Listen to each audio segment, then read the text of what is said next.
Hello my friends and welcome back to my bathroom.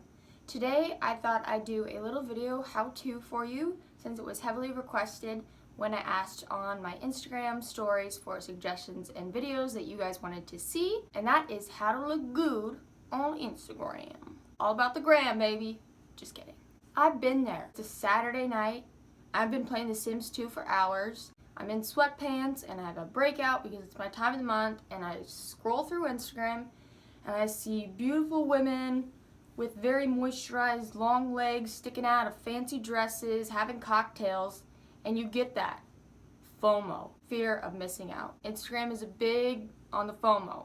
It's so easy to feel less than when I feel like when you go on Instagram, just because everyone is projecting the fantasized perfect version of themselves. Even I do it.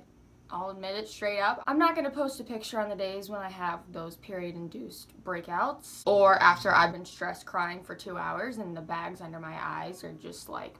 And if you take anything from this video, it's a phrase I've said before in my videos, but it's so true. Comparison is the thief of joy. I truly believe that. And while I love Instagram as a platform, I do love sharing photos on it, and I do love looking at other people's beautifully crafted images. Like, they are fun to look at. But it's so dangerous when you go down the route of comparing yourself to those little square blocks, because that's just so one-sided and such a small part of someone's life and so filtered and edited and crafted to create a certain image. But anyway, now that I have my little rant over, which I'm sure I'll get some oh, Cooper's in the bathtub. I'll get right down to the brass tacks. Do people still use that expression? You know, they say real estate is all about location, location, location. Well, the key to a good Instagram selfie is lighting and angles. First, I'm going to talk about the lighting. That is the reason why I film most of my videos in my bathroom, because it's really the only good lighting in my apartment. And I've taken a lot of selfies in here because natural light is the best lighting for a photo. And you never want to be backlit. You never want to have the light coming from behind you. You always want to be facing it. And there are ways to improve the quality of light if you do not have the best natural lighting, like a ring light. It doesn't seem very bright right now because I'm facing the light. And it doesn't do much of a difference now because I have very good natural light, but I will use this a lot of times when pretty much every time I film in not the best lighting, and I'll even use it for selfies. Super cheap. I honestly don't have a link for you guys because I bought this forever ago, but it was off of Amazon for like $14. Alright, so I'm editing this video now, and I just wanted to mention, if you don't have a ring light and aren't able to get one, but you do have a regular light, that can work as your own ring light. I'd turn it on right now, but the light bulb is actually out. But I used to film so many of my videos with this light. I'll show it again. Flip it around. Yeah, I filmed so many videos and took a lot of pictures using just this from literally the cheapest lamp ever from Walmart or Target. It's a beauty light you didn't even know you had.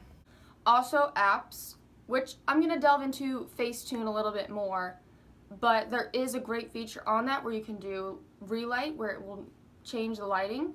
Wow, the lighting is changing when I'm moving my hand. So the light on your face is more.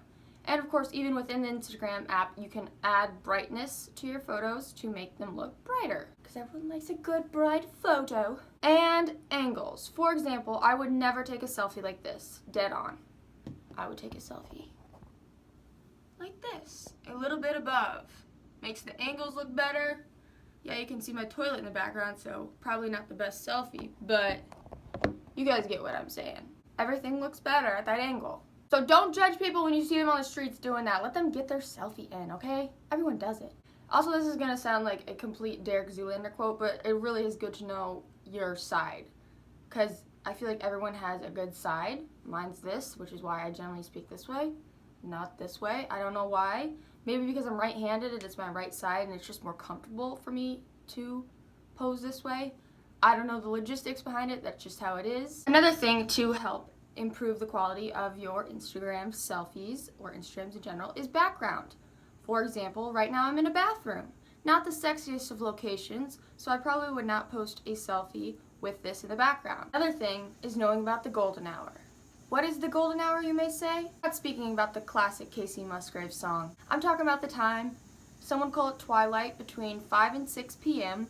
when the lighting, it is like God is giving you a beauty light right there, and he's like, yes, girl, take some selfies. When you see those pictures of people with their skin glowing and their eye colors just popping, they're literally looking into direct sunlight and taking pictures. And you know what? Props to them.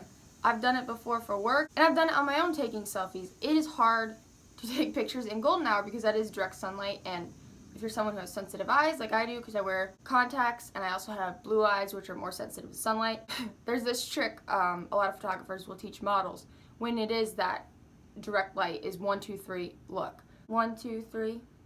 That's how you get the good poses. Because if you're staring in direct light, half of them are going to be like this because you're straining your eyes. Here's another thing going back to Facetune and back to the whole don't compare yourself to others. I feel like this is pretty well known. No one's skin has no pores. That's literally impossible. And I have used it before, like I said, for the relight feature to make things brighter. On my thumbnails, I photoshopped this background because I know it will make the words easier to see. And also, I'm sure you guys are sick of staring at this background. And sometimes I forget to pluck my eyebrows and I will just Facetune out the unibrow. And yes, there's a part of me that feels bad and I should be presenting my flaws and all. But Instagram and social media is such a part of my livelihood now as a model that when you go to castings, they ask for your handle right off the bat, how many followers you have. And brands are looking at my Instagram like a portfolio. I do try to be as real with you guys as possible on there because at the end of the day, I cannot be somebody who's not genuine. Some other tools to help are a selfie stick. Again, this was reasonably priced from Amazon. Bonezo, says on it, is the brand, I guess. Yeah, I'll use this for selfies because you can get a bigger angle, or I've had it before where no one's around to take a picture of me and I want like a full body outfit shot. So I prop this bad boy up. Actually, there's a post on my Instagram, I think from about a year ago, when I was in Sweden for a job and I was bored as all heck in the hotel room. And I still had my hair and makeup on from the shoot, so I was feeling myself. So I took this bad boy, propped it up, put my phone on like the 10-second self timer, ran up into a windowsill and did some Charlie's Angels looking pose. It's a very ridiculous picture, and sometimes I'll think that when I'm doing Instagram pictures, like this is so posed. Like in what situation in real life is this ever a natural photo? But then that's too meta of a thought, and I'm just doing it for fun. So yeah, that's how this selfie stick has came through before. I think this video is turning into more of like my rant on social media than how to, but I'm still throwing some tips in for you guys.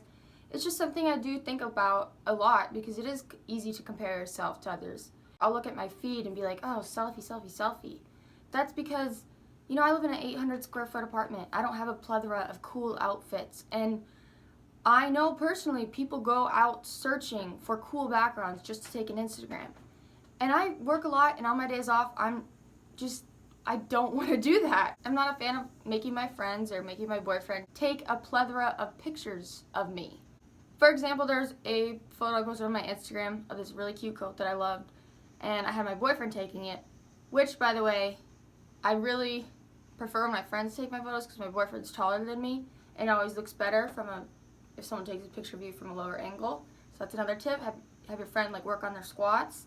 But I'm telling you, there was probably 100 bad photos I had to delete before I got to that one good photo. So if I'm out and about and I see a cool location I think would be nice for an Instagram, I'm not about to ask a stranger to take it because first of all, I'd be paranoid they're gonna steal my phone, and second of all, they'll probably just go, here you go, oh thank you so much. To get a good Instagram shot of you, you gotta have angles, you gotta have different, you know, coming in from the side, getting down low. So those like candid, organic shots you see are completely posed, probably took a minimum of 5 to 10 minutes to get a shot in, and then time spent picking the right one and then editing it. No one's life is that perfect candidly. Another thing, kind of off topic, this video is all off the top of my head, so I'm just kind of saying things as they come to my mind. I feel as though Instagram has moved away from the filtered days. I wish we could go back to the days when I could just slap on Valencia on a picture and it would be considered like a cool pic. But now I'm seeing the trend is more the unedited, edited look. So to make it look like you have no filter over the picture, even though there's definitely some stuff going on. And a way you can do this is instead of applying a filter, go to the settings and mess around with like the brightness, the contrast. I like to use the contrast personally because I feel like it makes my eyes pop and my skin look tanner. Or you can mess with the warmth, make the picture look warmer, make it look cooler, depending on you know what look you're going for. So that's definitely a great tool you can use when editing your photos. So I hope you guys did enjoy this video and got some little tips and tricks to use for your Instagram. But just remember, it's probably good the way it is already. Just be you. That's, you know, it's very oversaturated now with so much of the same picture over and over and over again, just superposed. And it would be nice to get back to that organic Instagram. I feel like when it first started, it was just like selfies and then like pictures of your dog or your food. But I do appreciate looking at pretty pictures, like I said, not gonna lie. I just don't want you guys to get that fear of missing out. I don't want you to look at those pictures and compare yourself to them. A rose doesn't compare itself to another rose. The beauty of someone else does not take away the beauty from you, darling. So, let's get our good angles, get that good lighting, take a selfie, and show the world, honey, that you are beautiful. I'll catch you guys on the flip side.